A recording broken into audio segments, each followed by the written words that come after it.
सलाम दोस्तों, आज हम बात करेंगे मिडिल ईस्ट में होने वाली हलचल के बारे में। जैसे कि हम सभी जानते हैं कि ईरान ने पाकिस्तान पर हमला कर दिया है। Meantime, Iran launches another round of strikes, this time targeting Pakistan. Iran ने न सिर्फ पाकिस्तान पर हमला किया है बल्कि अपने एलाई इराक और शाम पर भी हमला कर दिया है, जिसके जवाब में पाकिस्तान ने भी ईरान पर हमला कर दिया है। Pakistan's Air Force has launched retaliatory airstrikes early Thursday in Iran, allegedly targeting militant hideouts, an attack that killed at least 9 people and further raised tensions between the neighboring nations. Meanwhile, और यहाँ तक कि अपने diplomat को भी Iran से वापस बुला लिया है और ईरान के डिप्लोमेट को पाकिस्तान में एंटर होने से रिस्ट्रिक्ट कर दिया है। A top story at this hour is coming from Pakistan. Islamabad has decided to recall its Iran envoy, dubbing Iran's deadly strikes as illegal and unacceptable. In addition, the South Asian country has suspended all high-level planned visits between the two countries. इस हफ्ते की शुरुआती 2 दिनों में Iran ने सबसे पहले Iraq पर हमला किया और उसके बाद ईरान ने सीरिया और पाकिस्तान पर हमला किया। आखिर ईरान इन तीनों मुल्कों पर हमले क्यों कर रहा है? इन हमलों के पीछे का मकसद क्या है और ईरान चाहता क्या है? इन हमलों से ईरान को क्या फायदा होने वाला है? क्या इसराइल से जंग की लपटें अब मिडिल ईस्ट में भी आना शुरू हो गई हैं? और वो कौन से मुल्क है जिनको पाकिस्तान और ईरान की जंग से फायदा होने वाला है? इन सभी बातों को गहराई से जानने की कोशिश करेंगे आज की इस वीडियो में। तो कहानी की शुरुआत करते हैं दिसंबर 2023 से, जब ईरान के सूबे सिस्तान बलोचिस्तान में रस्क के मुकाम पर पुलिस स्टेशन पर हमला हुआ, जिसके नतीजे में तकरीबन 11 लोग मारे गए। और बताया जाता है कि यह हमला जैशुल अदल नाम के एक ग्रुप की तरफ से हुआ था। जिन व्यूअर्स को नहीं पता, हम उन्हें बताते चले। जैशुल अदल का मतलब है इंसाफ के लिए निकलने वाला ग्रुप। ये ग्रुप बेसिकली पाकिस्तान और ईरान के बॉर्डर के ऊपर ऑपरेट करता है और ईरान ने इस सुन्नी ग्रुप को टेररिस्ट डिक्लेयर किया हुआ है। दिसंबर में ये इनका कोई पहला हमला नहीं था, इससे पहले भी ये ईरान पर बहुत से हमले करते आ रहे हैं। इसी तरह दिसंबर 25, 2023 को सीरिया में एयर स्ट्राइक के दौरान ईरान के एक ब्रिगेडियर जनरल सैयद रजी मोसावी की मौत हो गई। इस इंसिडेंट के लिए ईरान ने इसराइल को ब्लेम किया है। Another of its top military officers has been killed, this time not by the United States but by Israel.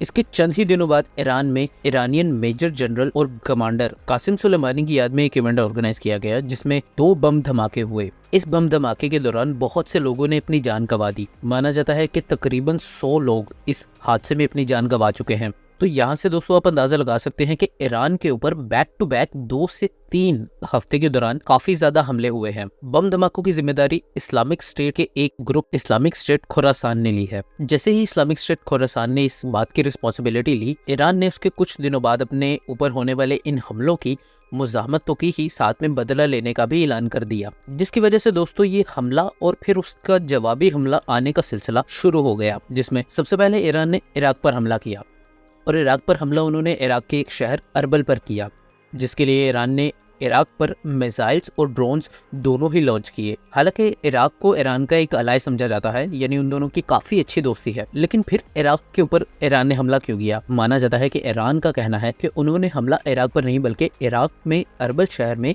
Israel की इंटेलिजेंस एजेंसी मोसाद के एक रिसर्च सेंटर को तबाह करने के लिए किया है।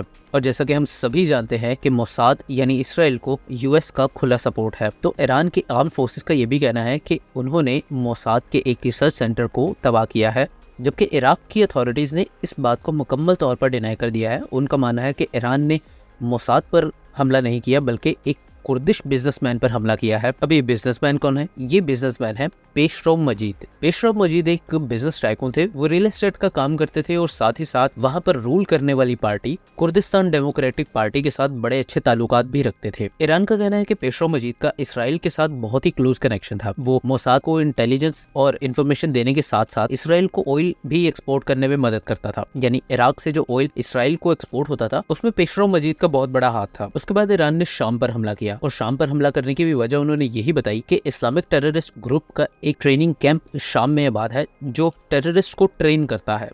ध्यान रहे दोस्तों, ये वही टेररिस्ट ग्रुप है जिन्होंने जनवरी के शुरू में 2 बम धमाके किए और उसकी रिस्पॉन्सिबिलिटी भी ली। उस टेरर ग्रुप की ट्रेनिंग शाम में होती है, इसीलिए ईरान ने शाम के उस कैंप को तबाह किया जहां पर उन टेररिस्ट की ट्रेनिंग हो रही थी। इसके बाद ईरान ने पाकिस्तान पर हमला किया। ईरान ने पाकिस्तान के एक सूबे पर सूबा बलूचिस्तान में हमला किया। ध्यान रहे दोस्तों, पाकिस्तान का ये सूबा जिस जगह पर लोकेट करता है वो ईरान और पाकिस्तान दोनों के बॉर्डर्स को मैच करता है। जहां पर ईरान का ये कहना है कि ईरान ने बलूचिस्तान में काम कर रहे जैशुल अदल के एक कैंप को निशाना बनाया है, क्योंकि वहां पर जैशुल अदल ग्रुप जो कि टेरर ग्रुप है उसकी ट्रेनिंग हो रही थी। उस ट्रेनिंग कैंप को पाकिस्तान में निशाना बनाया गया था। जी हाँ दोस्तों, ये वही टेरर ग्रुप है जिसकी बात हमने वीडियो के शुरू में की थी, जिन्होंने रस के पुलिस स्टेशन पर जाकर हमला किया था। ये ग्रुप एक सुन्नी ग्रुप है जो ईरान की तरफ से एक टेररिस्ट ग्रुप क्लेम किया गया है। इस ग्रुप ने दोस्तों ईरान पर काफी हमले किए हैं, और ये हमले क्यों हुए हैं इसका थोड़ा सा बैकग्राउंड समझ लेते हैं। जैशुल अदल एक सुन्नी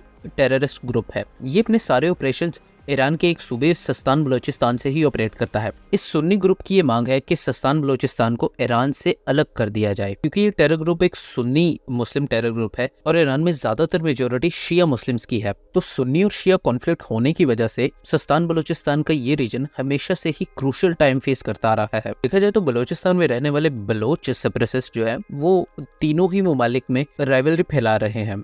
तीनों ममालिक का मतलब ये है कि बलूचिस्तान का कुछ हिस्सा ईरान में है जिसे सस्तान बलूचिस्तान के नाम से जानते हैं, और कुछ हिस्सा पाकिस्तान में है, और बाकी का हिस्सा जो है वो अफगानिस्तान में है। और जैसा कि हम सभी जानते हैं कि पाकिस्तान में भी बलोच कम्युनिटी ने बहुत ही ज्यादा मैसिव प्रोटेस्ट किए हैं। उनकी डिमांड है कि बलूचिस्तान को एक अलग मुल्क की हैसियत से देखा जाए, और वो अपने लिए एक सेपरेट स्टेट की डिमांड करते हैं। इस प्रोटेस्ट के दौरान लाखों की तादाद में बलोच कम्युनिटी बाहर आई और आकर बड़े पैमाने पर उन्होंने प्रोटेस्ट किया। अभी प्रोटेस्ट क्यों हो रहा है ये एक अलग मुद्दा है, इस पर हम बाद में एक वीडियो बनाएंगे। अभी टॉपिक पर वापस आते हैं। तो पाकिस्तान में होने वाले प्रोटेस्ट को सपोर्ट करते हैं बलूचिस्तान लिबरेशन आर्मी यानी BLA। पाकिस्तान का कहना है कि BLA को ईरान में एक शेल्टर मिलता है जहां से वो ट्रेन होते हैं और फिर पाकिस्तान में आकर इस तरह के वायलेंट एक्ट करते हैं, जिसकी वजह से पाकिस्तान ने अपने बॉर्डर रीजन पर बहुत ज्यादा टाइट सिक्योरिटी टाइप कर रखी है। दूसरी तरफ ईरान का भी यही कहना है। ईरान का कहना है कि पाकिस्तान में बलोच सेपरेटिस्ट को पनाह मिलती है और वहां पर वो ट्रेन होते हैं, और वही बलोच ईरान में आकर हमला करते हैं। यानी दोनों ही कंट्रीज एक दूसरे को ब्लेम कर रही हैं, जिसकी वजह से पाकिस्तान और ईरान दोनों में इस तरह की टेंशन्स बनी रहती हैं। और जब ईरान ने पाकिस्तान पर मिसाइल्स से हमला किया तो पाकिस्तान ने भी जवाब में ईरान पर हमला कर दिया। उन्होंने इस हमले को नाम दिया मर्गबार समाचार। पाकिस्तान ने इस स्ट्राइक के बाद जवाब दिया कि उनकी मिलिट्री ने ईरान में मौजूद टेररिस्ट ग्रुप को निशाना बनाया है।